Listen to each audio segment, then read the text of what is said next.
Olá, bem-vindos à nossa análise de hoje. Temos em mãos um material bem específico, o capítulo 14 do livro Kryptonita e o foco central, pecado. Um termo pesado, né? Com certeza. E este capítulo tenta, desmembrar o que ele significa. Exato. O que seria... Por que é visto como perigoso? Pelo menos na perspectiva do autor, claro. Isso. E como afetaria a vida de uma pessoa. O texto usa muitas referências bíblicas para construir a argumentação. E o próprio título Kryptonita já dá uma pista, né? Sim, aquela ideia de uma fraqueza específica, algo que pode neutralizar a força de alguém, tipo o Superman e a Kryptonita. Nossa missão aqui, então, é explorar as ideias principais do capítulo. As definições, os processos, os alertas. Vamos começar? Vamos lá. Então, o capítulo começa admitindo que pode existir uma certa relutância em falar sobre pecado, talvez por ser um tema meio pesado ou cheio de associações negativas. Pois é. Mas o autor defende que é importante conhecer esse inimigo, né? Para poder lidar com ele, para dominá-lo. E a primeira ideia forte que ele traz é que o pecado separa as pessoas de Deus. Ele cita Isaías 59.2, né? São os pecados de vocês que os separam do seu Deus. Sim, essa ideia de ruptura. E ele não fica só na superfície, ele vai buscar os termos originais para aprofundar isso. Ah, interessante. Como assim? Ele pega, por exemplo, a palavra hebraica awon, que aparece lá em Isaías. E segundo um dicionário de estudo que ele cita, awon não é um errinho qualquer, sabe? Não. Não. Indica um pecado intencional, uma distorção ou perversão deliberada, ele diz. É isso que ele chama de kryptonita espiritual, algo que você escolhe e que mina sua força, sua conexão. Entendi. É a intencionalidade que pesa mais, então. Exatamente. E aí, pulando para o Novo Testamento, ele fala da palavra grega mais comum, amártia. Amártia? Isso. E a definição que ele traz de outro dicionário é bem impactante, eu achei. Define a amártia como perder o verdadeiro final e alcance da nossa vida, que é Deus. Nossa. Isso é muito diferente de só errar o alvo, que é a definição mais comum que a gente ouve, né? Bem diferente. Não é só uma falha moral pontual.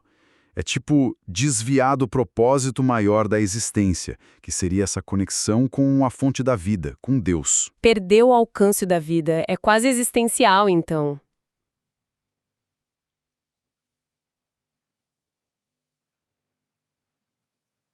E por que essa desconexão seria tão devastadora, segundo o texto? Porque, na visão dele, ao se desviar dessa fonte, você perde acesso a tudo que vem dela.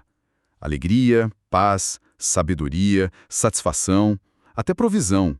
A lista é longa. Ele menciona rapidinho outros termos, tipo iniquidade e transgressão, mas o foco fica mesmo nesse impacto principal, a separação da fonte. E a linguagem que ele usa para descrever os efeitos é forte. Ataca a vitalidade, o amor, a força, o equilíbrio, a paixão, o propósito. Sim, é bem direto. Mas ele reconhece uma coisa importante, que o pecado pode ser prazeroso, pelo menos no momento. Como é que ele junta essas duas coisas, o prazer e as consequências ruins? Ele coloca como uma troca sempre ruim, na verdade. Tipo, um benefício rápido, um prazer que passa logo, em troca de um prejuízo enorme e duradouro. Um mau negócio espiritual, digamos assim. E aqui tem uma distinção que ele faz que é bem importante. Ele fala da natureza humana, que ele chama de carne, né? Aquela nossa inclinação para o egoísmo, para coisas desalinhadas com o divino. Essa natureza tende ao pecado. Mas ele argumenta que quem passou por uma transformação espiritual, quem é nova criatura em Cristo, como ele diz, teria uma outra natureza, divina, que não quer pecar, e que daria força para resistir àquela inclinação da carne. Certo. E como essa resistência funcionaria? Ele dá alguma pista? A referência principal é aquela fala de Deus a Caim, lá em Gênesis. O pecado ameaça a porta. Ele deseja conquistá-lo, mas você deve dominá-lo. Ah, sim. Lembro dessa passagem. A porta para o pecado, segundo o texto, seria o desejo. Ele conecta com Tiago 1,15. Esse desejo concebendo dá à luz o pecado. Faz sentido, o desejo vem antes do ato. Só que aí vem o ponto crucial. O pecado também tem um desejo. O pecado tem um desejo? Como assim? O desejo de nos controlar, de nos escravizar. Essa é a ideia central. Uau! E ele cita várias passagens para reforçar isso. João 8,34. Quem vive pecando é escravo do pecado. Romanos 6,16. A gente é escravo daquilo que obedece, ou o pecado para a morte, ou a obediência para a justiça. 2 Pedro 2,19. Somos escravos daquilo que nos domina. A imagem que fica é bem sombria. Um capataz cruel, ele chama. Exato. Não é algo para se brincar, para experimentar sem achar que vai ter consequência. A consequência seria essa escravidão. Essa ideia do pecado como um capataz que quer escravizar é muito forte. E o texto ainda diz que ele não age às claras, né? Que ele é enganoso. Aqui que a coisa fica interessante mesmo. Como funciona esse engano? Pois é, o engano é a tática número 1 dele, segundo o autor. O pecado não chega dizendo vim te escravizar. Ele age de forma sutil. E como? Uma das formas mais perigosas que o capítulo descreve é endurecendo o coração. Ele cita Hebreus 3,13. É um endurecimento progressivo. Endurecimento, quer dizer, a pessoa fica menos sensível. Isso. Menos sensível àquela orientação interna, à voz do Espírito Santo, como o texto coloca. E aí, quase sem perceber, a pessoa começa a colocar outras coisas, outros desejos, no lugar de Deus. O que ele chama de idolatria. E o exemplo que ele usa para isso é impactante. Salomão. Pois é. Salomão, conhecido pela sabedoria. Alguém que, segundo o texto, teve encontros diretos com Deus. 2 vezes. 2 vezes. E mesmo assim. E mesmo assim, no fim da vida se desviou, adorou outros deuses. O texto culpa diretamente o poder enganoso do pecado por isso. É um alerta gigantesco, né? Com certeza. Se aconteceu com Salomão, com toda aquela sabedoria e experiência... A mensagem é clara. Ninguém está imune. Serve para desmontar qualquer excesso de autoconfiança, tipo, comigo não acontece.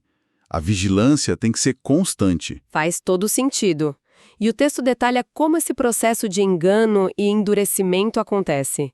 Tipo, passo a passo. Sim, detalha. E essa é uma das partes mais fascinantes e talvez práticas do capítulo. Ele descreve como um ato de pecado intencional, se não for interrompido pelo arrependimento, pode levar a um estado de prática habitual, onde a pessoa perde a sensibilidade. Vamos ver os passos que ele descreve. Vamos sim, fiquei curiosa. Ok. Passo 1. A pessoa comete uma primeira desobediência sabendo que é errado, intencional. Aí a consciência acusa. Dá aquele aperto, aquele desconforto forte. É um alerta. Uhum. Se nesse momento rolar um arrependimento sincero, confissão, ele cita Provérbios 28:13. Quem confessa e abandona, encontra misericórdia. Aí o coração é purificado, a sensibilidade volta. Certo. Mas e se a pessoa ignorar esse alerta? Aí vem o passo 2. Ignorou a consciência. O texto usa a imagem de um véu cobrindo o coração. Na próxima vez que a pessoa escolher desobedecer, o desconforto vai ser menor, a voz da consciência mais fraca. Já fica mais fácil repetir o erro, então. Exato. O arrependimento ainda é possível, claro, mas já exige mais esforço, porque a sensibilidade diminuiu um pouquinho. Entendi. Próximo passo? Passo 3. Ignora de novo a consciência, que já está mais fraca. Mais véus são colocados sobre o coração. O incômodo ao pecar se torna mínimo, quase zero. A própria percepção de que aquilo é errado começa a ficar turva. O discernimento fica comprometido. Nossa, que perigo! E aí vem o passo 4. Repetindo esse ciclo de ignorar os alertas internos, a consciência acaba ficando endurecida. Cauterizada, cega, são termos que o texto usa. Cega. Nesse ponto, a pessoa pode praticar aquele pecado regularmente, como um hábito mesmo, sem sentir remorso quase nenhum. Talvez nem reconheça mais como pecado. É o que o capítulo chama de estado de prática do pecado. Que processo insidioso. Totalmente. A restauração ainda é possível, ele diz, mas o próprio desejo por ela pode ter sumido, porque a pessoa perdeu a noção da necessidade. É uma dessensibilização gradual. É um quadro bem sombrio mesmo, quase como criar tolerância a um veneno, né? E isso explica por que o autor alerta tanto contra aquela atitude de estou na graça, pecar um pouquinho não tem problema. Exatamente. Ele vê essa mentalidade como super perigosa, como brincar com fogo, justamente por causa desse processo gradual e enganoso de endurecimento. A graça, para ele, não é licença para pecar, é o poder para vencer o pecado. Usar como desculpa é cair no próprio engano. Entendi. Ok, então se alguém chega nesse estado de prática do pecado, consciência endurecida, o que acontece depois, segundo o capítulo? Deus simplesmente larga de mão? Não, de jeito nenhum. Pelo contrário, o texto descreve os próximos passos como tentativas de Deus para alcançar essa pessoa. A primeira seria enviar um mensageiro. Um mensageiro, tipo... Um pastor, um amigo, talvez um profeta na linguagem dele. Alguém para trazer uma palavra de alerta, sabe? Um confronto amoroso, uma chance de acordar. E se isso não funcionar, se a pessoa não der ouvidos? Se o mensageiro for ignorado, o próximo passo descrito é Deus permitir circunstâncias difíceis na vida da pessoa. Tribulações, aflições, perdas. Sofrimento, então. Sim. Mas a ideia apresentada não é de punição por vingança, sabe? É usar a dificuldade para sacudir a pessoa, para chamar a atenção dela de volta para a realidade espiritual. Ele cita o Salmo 119.67. Na ARC, antes de ser afligido andava errado, mas agora guardo a tua palavra. A NVI diz, antes de ser castigado, eu andava desviado. A aflição como ferramenta de correção. Entendi. Ferramenta de correção. Isso está ligado diretamente com o conceito de disciplina divina, que o capítulo explora bastante. Cita 1 Coríntios 11:32, quando somos julgados pelo Senhor, estamos sendo disciplinados. E Hebreus 12, que fala que Deus corrige, até castiga, quem Ele ama como filho. Disciplina como prova de amor. Isso pode soar bem duro para muita gente, né? Especialmente pensando no sofrimento envolvido. Como o texto justifica isso? Ele dá algum exemplo mais extremo? Sim, ele dá um exemplo bem radical mesmo. Lá de 1 Coríntios 5. Aquele caso do homem na igreja que vivia incesto. Paulo manda a igreja entregar esse homem a Satanás para que o corpo seja destruído e seu espírito seja salvo. Nossa! Entregar a Satanás. Pois é. A interpretação do autor é que essa medida drástica tinha dois objetivos. Primeiro, proteger a igreja daquela influência. Segundo, num ato que ele chama de amor extremo, era causar uma crise tão grande na vida daquele homem, através da ação de Satanás no corpo dele, já que a proteção da igreja foi retirada, que o levasse ao arrependimento para salvar o espírito dele no final. É uma interpretação... Forte. Entregar alguém a Satanás por amor. Fortíssima. E se conecta com a ideia central que o capítulo defende. Deus, nessa visão, prioriza o bem-estar eterno da pessoa acima do conforto dela agora. A disciplina, mesmo doendo, e o texto admite isso, cita Hebreus 12:11, nenhuma disciplina parece ser motivo de alegria no momento, teria sempre um propósito de redenção, trazer a pessoa de volta para o caminho da vida, capacitá-la a participar da santidade de Deus e, no fim, produzir justiça e paz. Então, a conclusão do texto é que seria menos doloroso ficar obediente desde o início. Exatamente. Menos dor na obediência do que no prazer passageiro do pecado, seguido pela disciplina corretiva. Essa é a lógica apresentada. Mudando um pouco o foco, o capítulo fala sobre o pecado que tão de perto nos rodeia, citando Hebreus 12:1. O que seria esse pecado específico? É igual para todo mundo? Não. A interpretação que ele dá é que essa é a criptonita pessoal. Varia de pessoa para pessoa. É aquele ponto fraco particular, sabe? Aquela área onde a gente é mais vulnerável, que derruba mais fácil. Ah, entendi. A fraqueza individual? Isso. O autor até compartilha exemplos pessoais. Diz que para ele a grande luta foi com pornografia. Para um amigo próximo, alcoolismo. Cada um teria seu calcanhar de Aquiles espiritual, digamos assim. E como lidar com essa vulnerabilidade específica? O texto sugere alguma estratégia? Sim. Ele pede aquelas palavras bem radicais de Jesus em Marcos 9, sobre cortar mão, pé, arrancar o olho que faz tropeçar.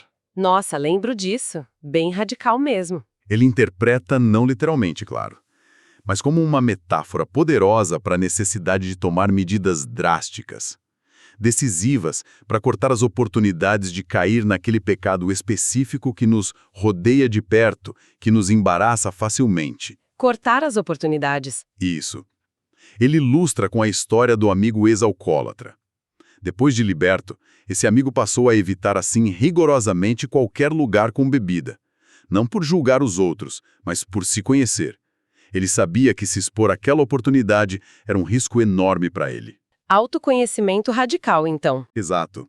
Ele contrasta com a própria família dele, Bevere, onde o alcoolismo não era um problema, mas talvez outras tentações fossem. A sabedoria seria identificar sua criptonita e tomar precauções personalizadas e radicais para se proteger dela. Entendi.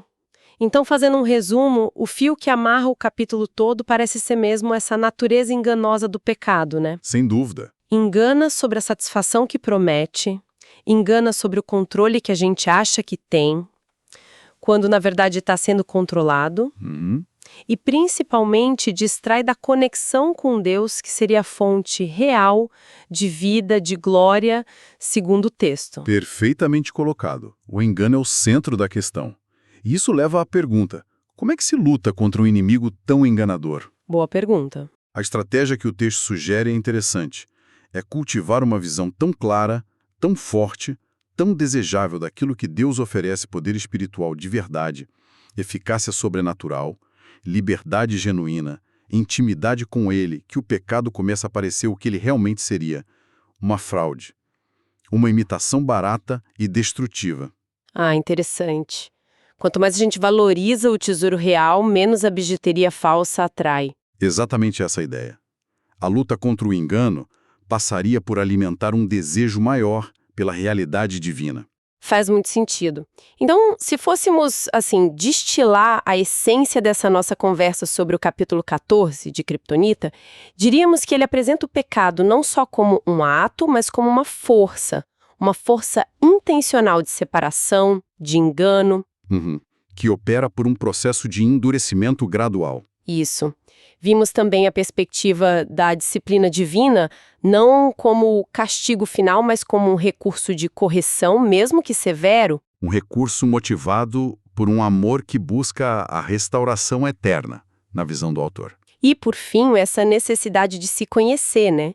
De identificar e cortar as chances das nossas fraquezas específicas nos derrubarem. Exato. Resumo perfeito. E talvez uma provocação final para quem nos ouve pensar depois, essa ênfase forte do texto na disciplina, às vezes bem extrema, como ferramenta do amor de Deus. Como isso conversa, ou talvez até tensiona outras formas de entender a graça, o perdão, a justiça divina. Bom ponto. Como equilibrar essa imagem de um Deus que disciplina tão severamente com a imagem de um Deus de misericórdia infinita? O capítulo dá uma perspectiva, mas com certeza não é a única, né? E essa interação entre esses conceitos é algo bem profundo para a gente continuar refletindo. Excelente ponto para a gente pensar depois. Esperamos que essa nossa exploração do material tenha sido esclarecedora e que tenha provocado também novas perguntas.